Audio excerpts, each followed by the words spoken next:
Continuation of Chapter 1. The helicopter is now parked out back. My father's already halfway up the ladder on his way to the roof. I don't think so, I reply honestly. My sprawling house is famous in these parts, and it never fails to get a reaction. First, people stare. They look up, they look down. Sometimes they even do that twice. The house is almost like a living creature that keeps expanding, contracting, and remaking itself. Every inch of it was built by my father and my grandfather from all different kinds of wood, whatever they could borrow, barter, or beg for. They could never agree on how the house should be laid out, so each did their own thing and eventually met up in the middle. This technique resulted in a number of doors that led nowhere and stairs that go inside walls like secret passageways. That is how Jenna and I managed to wind up in the back of Beth's closet, so I guess the spider-filled web tunnels are good for something. My father is usually on a ladder, hammering away at the roof when he's not tinkering with the chopper. I call him Casper because we hardly ever see him at ground level. He calls me Wild Child because I'm always running around barefoot, feeling the earth underneath my feet and predicting rain. Hi, Mr. Winchell, Jenna shouts. My father waves at us with his hammer, his mouth full of nails. Bye, Mr. Winchell, Jenna shouts again as she heads toward her own smaller and much more normal house. He tries to wave again, slips slightly, then quickly regains his balance. How long will you be up there? I call out. Till your mother makes me come down. Great, I mutter. That means at least a few more hours of hammering until Mom brings Beth back from the airport. Beth's been gone for 6 whole weeks at a summer college prep program in California.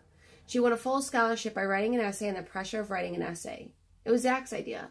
Her return is all too soon, if you ask me. It was nice not having anyone boss me around. The hammering begins, and the familiar mottled gray bursts of color appear about a foot away from my face. The color and shape of a hammer hitting a nail has become such a part of my existence I barely notice it. I can see right through the color bursts, but they still distract me from whatever I'm doing. If it was a nicer color, I might not mind as much.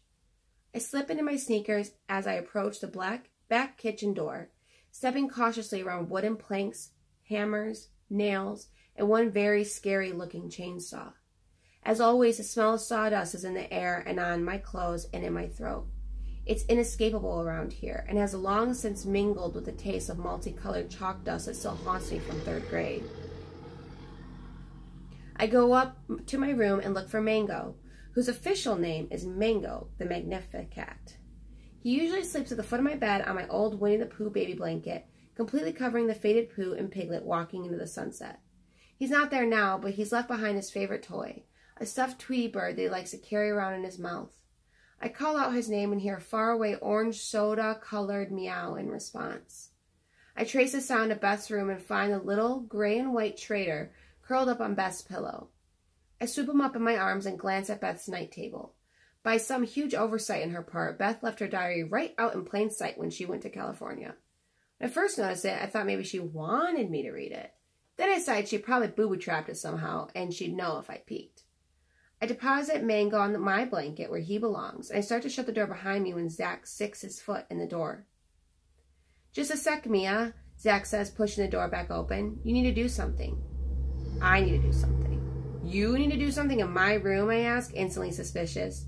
Zach has only recently gotten over his destructive phase. For years, nothing in the house was safe. He was very good at taking things apart, but much less skilled at the art of putting them back together. Don't worry, he insists. It'll only take a second. On one condition, I say, trapping him in the doorway. You have to tell me why it's bad luck to walk under a ladder. He rolls his eyes. That's easy. It's because you're disrupting the sacred triangle of life formed by the ladder, the ground, and the wall. Huh? I let my guard down, and he takes this opportunity to brush past me in my room. He heads directly over to my collection on the far wall.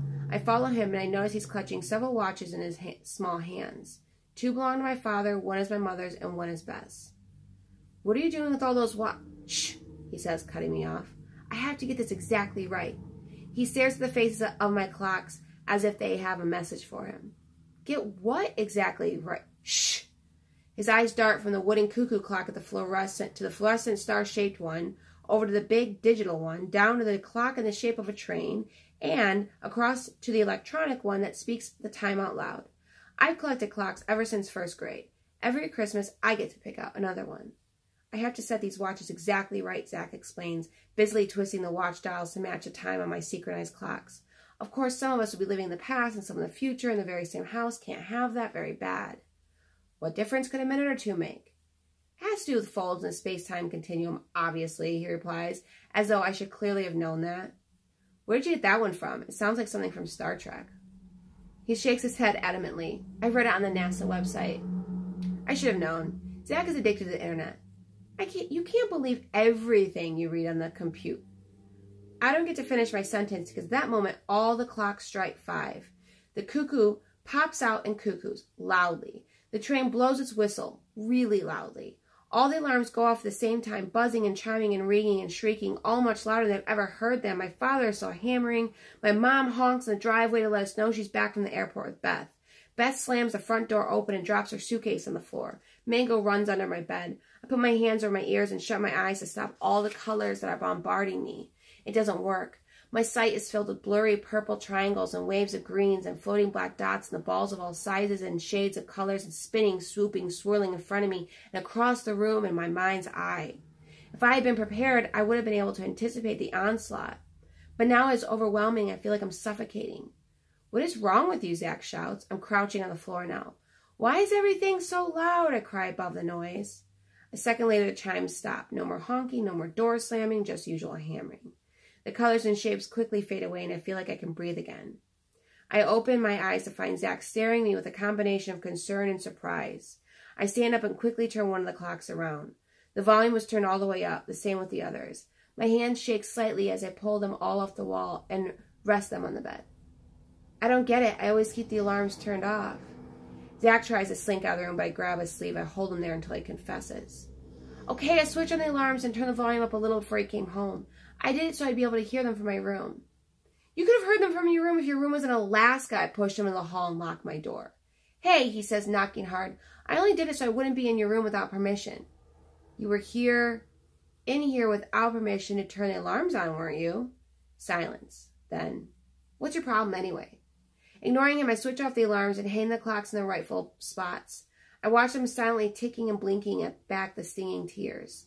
How could Zach be so unaffected by the noise? What if I had been out in public when something like that happened? I look pretty ridiculous crouching in the hallway at school. As I stand there and feel sorry for myself, Mango peeks out from his hiding place, looks around, and tentatively crawls out and winds himself around my legs. I pick him up and head over to the closet where I store my art supplies.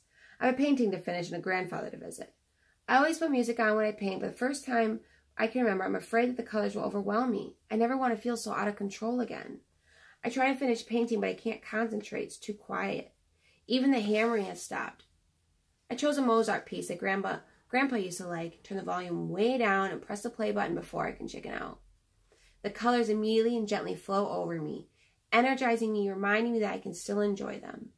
The glossy red barn-like color of the violin, the silvery bluish white of the flute, the school bus yellow of the French horn, all of them layering on top of one another, changing, shifting, belonging, at that minute, only to me.